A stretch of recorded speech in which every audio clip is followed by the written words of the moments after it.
तो शुरू करने वाले हैं हम फ्लेरेसिस को। फ्लेरेसिस को एलिफेंटियासिस भी बोलते हैं। तो फ्लेरेसिस किसकी वजह से होती है? इसको कॉज करता है एक नीमेटोड जिसका नाम है वुचेरिया बैनक्रॉफ्टी। तो वुचेरिया बैनक्रॉफ्टी की वजह से ये होती है। तो फ्लेरेसिस को एलिफेंटियासिस भी बोलते हैं, नीमेटोड की वजह से होती है, वुचेरिया बैनक्रॉफ्टी की वजह से। ठीक है, अब आगे चलते हैं। अब ये फ्लेरेसिस दो तरह की होती है हमारी। एक हमारी होती है क्लासिक फ्लेरेसिस, एक हमारी होती है ओकल्ट फ्लेरेसिस। तो सबसे पहले एक हमारी होती है क्लासिक और एक होती है हमारी ओकल्ट फ्लेरेसिस। का दूसरा नाम क्या था? एलिफेंटियासिस, और वुचेरिया बैनक्रॉफ्टी की वजह से होती है। अब जो हमारी क्लासिक वाली है उसमें क्या है कि हमारे लिम्फेटिक्स इवॉल्व है, तो उससे लिम्फ वाला सब कुछ लिख दो। Lymphangitis, lymphadenitis, lymphoedema, lymphangiovarix. ठीक है, तो ये लिम्फ वाला सारा इन्वॉल्व है। और जो हमारी ओकल्ट है उसमें क्या है कि हाइपर सेंसिटिविटी है एंटीजेंस को लेके।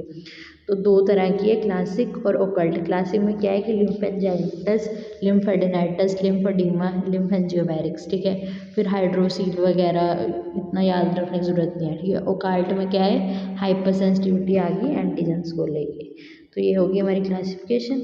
अब आगे चलते हैं। ठीक है, अब आगे आ गया कि लिम्फेटिक फ्लेरेसिस हमारा है क्या। ठीक है, तो अब इसे ध्यान से समझना।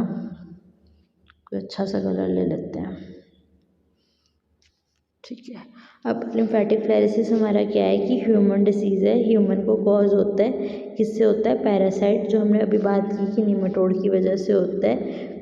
नीमेटोड कौन सा होता है? वुचेरिया बैनक्रॉफ्टी, उसकी वजह से हमारा हो गया। ठीक है, और ये बेसिकली ह्यूमंस को होता है और मॉस्किटो के काटने की वजह से होता है। तो यहाँ पे मॉस्किटो कौन सा काटता है? Culex mosquito. याद रखना, मलेरिया के एनोफिलिस और यहाँ पे क्यूलेक्स मॉस्किटो, ये तुम्हें याद ही होगा। तो डिफाइन क्या लिखोगे कि एलिफेंटियासिस या फ्लेरेसिस क्या है कि लिम्फेटिक डिसीज़ है जिसमें क्या है? पैरासाइट जो कि नीमेटोड है वो हमारा वुचेरिया बैनक्रॉफ्टी ट्रांसमिट होता है मॉस्किटो के थ्रू। मॉस्किटो कौन सा होता है? Culex mosquito. ठीक है, अब इसकी 3 टाइप्स हैं। सबसे पहली टाइप क्या है? वुचेरिया बैनक्रॉफ्टी, ये हमारा एलिफेंटियासिस करता है। फिर होता है हमारा मलय और एक हमारा होता है टिमोरी। तो इसकी 3 टाइप्स है। एक तो है वुचेरिया बैनक्रॉफ्टी, एक हमारी है ब्रूजिया मलई, एक है ब्रूजिया तमोरी। ठीक है, ब्रूजिया मलई और ब्रूजिया तमोरी, ब्रूजिया तमोरी और ब्रूजिया मलई, ये उसकी टाइप्स होगी। ठीक है, अब होगी सबसे कॉमन इसमें कौन सी है? वुचेरिया बैनक्रॉफ्टी इंडिया के अंदर। ठीक है, अब इसकी वजह से तुम्हारा डिसीज़ हो गया कोस। अब आगे चलते हैं। हमारा इसका ये डिसीज़ देखने में कैसा लगता है? तो इस बंदे को देखो, इसकी ऐसी बड़ी इतनी बड़ी लेग हो जाती है, तो जिसमें पेन भी होती है। ठीक है, और स्क्रोटम भी इनलार्ज हो गया, लेग भी इनलार्ज होगी। तो सोशल स्टिग्मा रहता है बंदे को कि वो इतनी मोटी भारी लेग एलिफेंट जैसी लेके चलता है। ठीक है, तो ये तुम्हारा पॉइंट हो गया।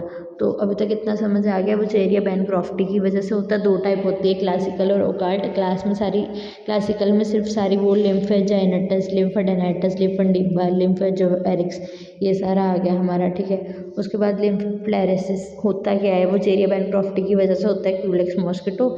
3 टाइप्स होती है, मलाए और टिमोरी और वुचेरिया बैनक्रॉफ्टी, ये हो गया। और एलिफेंट जैसे उसकी लेग हो जाती है। ठीक है, ये हमने डिफाइन उसकी कर ली सारी। अब आगे चलते हैं उसके लाइफ साइकिल। अब लाइफ साइकिल इंपॉर्टेंट है, होता क्या है? अब ये क्लियर है, यहाँ से करते हैं। ठीक है, अब मॉस्किटो ने क्या किया? लार्वा से एक ब्लड मील ली। ठीक है, अब उसने ब्लड मील ले ली। ब्लड मील में L3 लार्वा होता है। L3 लार्वा कहाँ से आया वो हम अभी देखेंगे।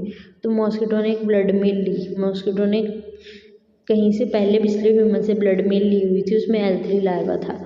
अब उस मॉस्किटो ने ह्यूमन को काटा। जब वो ह्यूमन को काटेगा उसके अंदर कौन सी फॉर्म जाएगी? L3 लार्वा उसके अंदर चला गया। जब वो L3 लार्वा अंदर चला गया, लार्वा बाद में एडल्ट बनता है। एडल्ट बन गया, जब वो एडल्ट बनने के बाद उसने क्या किया? लिम्फेटिक्स में पहुंच जाता है, क्योंकि उसने एलिफेंटियासिस जो हमारी करनी है उसने हमारी लिम्फेटिक्स में बेसिकली करनी है लेग्स की। तो वो लिम्फेटिक्स में पहुंच जाता है, मेल और फीमेल दोनों लिम्फेटिक में पहुंच जाते हैं। ठीक है, अब जब वो लिम्फेटिक में पहुंच गए तो वो माइक्रोफिलेरिया बनाते हैं। ठीक है, जो माइग्रेट करता है लिम्फ में और ब्लड चैनल में। क्या बनाते हैं? माइक्रोफिलेरिया। ये माइक्रोफिलेरिया की डायग्राम बनी हुई है जिसके अराउंड शीट है। ठीक है, तो ये मैंने अकेडमी के नोट्स से उठाए हैं, आप देख सकते हो, लोगों पे पढ़ा है यहाँ पे। तो थोड़ा ध्यान से समझो, इम्पॉर्टेंट है। तो L3 लार्वा है वो एंटर कर गया अंदर। लार्वा बाद में मैच्योर होकर बना अडल्ट। अडल्ट पहुंच गया तुम्हारा लिम्फेटिक्स के अंदर। लिम्फेटिक्स के अंदर जाके उसने बना दिया माइक्रोफिलेरे। अब तुम्हारा माइक्रोफिलेरे बन गया। अब माइक्रोफिलेरे तुम्हारा दोबारा अगर दूसरा मॉस्किटो काटेगा, अब दूसरा मॉस्किटो जब तुम्हें काटेगा तो वो क्या करेगा, माइक्रोफिलेरे को इंजेस्ट कर लेगा। माइक्रोफिलेरे इंजेस्ट होके अब क्यूलिक्स मॉस्किटो में आ चुका है तुम्हारा।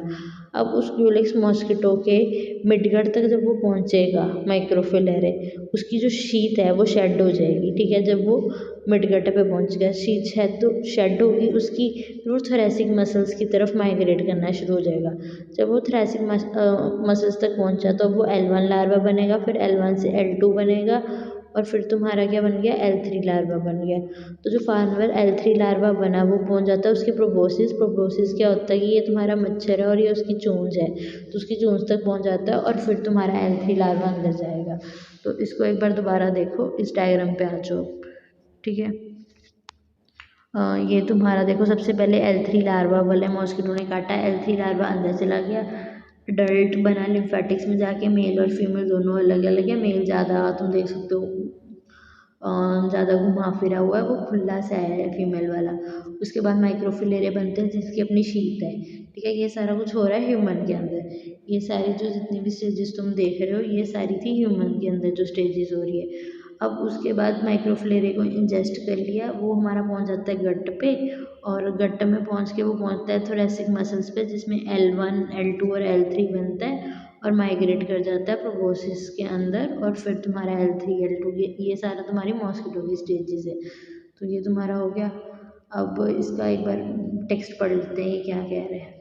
ठीक है, अब हमने बोला लिम्फेटिक ट्रांसमिट कहते हैं जब इन्फेक्टेड मॉस्किटो ने बाइट किया पर्सन को। मॉस्किटो कौन सा है, क्यूलिक्स। तो ये तुम याद रखना, क्यूलिक्स मॉस्किटो की बात हो रही है। लार्वा ट्रैवल करेगा लिम्फेटिक वेसिकल्स में, लिम्फेटिक सिस्टम में पहुंच जाता है। ठीक है, अब वो पहुंच जाता है, इसकी विड्थ बताइए कितना है, वो हमने याद नहीं रखनी। ठीक है, अब अडल्ट ने वहाँ पे ब्लड स्ट्रीम और लिम्फेटिक में पहुंचा, यार वही याद रख लो। माइक्रोफिलेरे बनाए उसने, माइक्रोफिलेरे बन गई, उसकी शीत थी ह्यूमन के अंदर, उसके बाद शीत है। उसके बाद जब वो ह्यूमन से पहुंच जाता है तुम्हारा क्यूलिक्स मॉस्किटो के अंदर, वो मॉस्किटो अपनी शीत छोड़ देता है। फिर L1 larva, L2 larva, L3 larva, और फाइनली वो सारा कुछ हो गया। ठीक है, ये तुम्हारा हो गया लाइफ साइकिल। अब चलते हैं आगे, साइंस और सिम्टम्स उसके कैसे दिखते हैं। साइंस और सिम्टम्स कुछ और दिमाग में आए या ना आए, फीवर तुम्हारे दिमाग में सबसे पहले आना चाहिए कि उसको फीवर हो जाएगा। अब लिम्फ में गया है तो लिम्फ नोड स्वेलन हो जाएगी, आर्म पिट्स, ग्रोइन एरिया सारा स्वेलन हो जाएगा।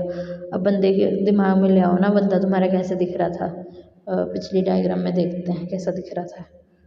ठीक है, तो ये वाली डायग्राम तुम्हारे दिमाग में आ जानी चाहिए ना कि उसके ग्रोइन वाला एरिया भी सारा स्वेलन था, उसकी लेग सारी स्वेलन थी, तो वो चीज़ होगी। अब उसका सारा एरिया स्वेलन हो जाएगा, वो पॉइंट लिख दिया तुमने। फिर उसके बाद क्या है कि पेन होगी उसको लिम्स और ग्रोइन में, पस इकट्ठी हो जाएगी वहाँ पे सारी, बैक्टीरियल इन्फेक्शन हो जाएगी क्योंकि ब्लॉक कर देगा वो लिम्फेटिक वेसिकल्स को, जिससे क्या है इम्यून सिस्टम डिफेंड नहीं कर पाएगा। क्योंकि अब लिम्फेटिक्स जो है वो इम्यून में रोल होता है ना, तो लिम्फेटिक उसने ब्लॉक कर दिया। जब तुम्हारे लिम्फेटिक ब्लॉक हुए तो इम्यून सिस्टम जो है अच्छे से काम नहीं कर पाएगा। तो ये पॉइंट हो गए तुम्हारे साइंस और सिम्टम्स में।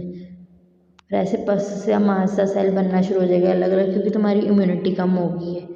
ठीक है, उसके बाद आगे चलते हैं, ये हो गया। उसके बाद आगे तुम्हारे साइन और सिम्टम्स और क्या है, स्क्रोटम भी ऐसे इनलार्ज हो जाएगा बहुत ज़्यादा। ठीक है, अगर इन्फेक्शन ऐसे प्रोग्रेस करती रही क्रॉनिक इन्फेक्शन में तो मेनली पहले लेग्स इफेक्ट होएंगी, बट अगर ये क्रॉनिकली चलता रहा तुम्हारा, ठीक है, तो लेग्स के साथ साथ तुम्हारा क्या है, आर्म्स, ब्रेस्ट, जेनिटेलियाज, ये सब भी इन्फेक्ट होने के वजह शुरू हो जाएंगे।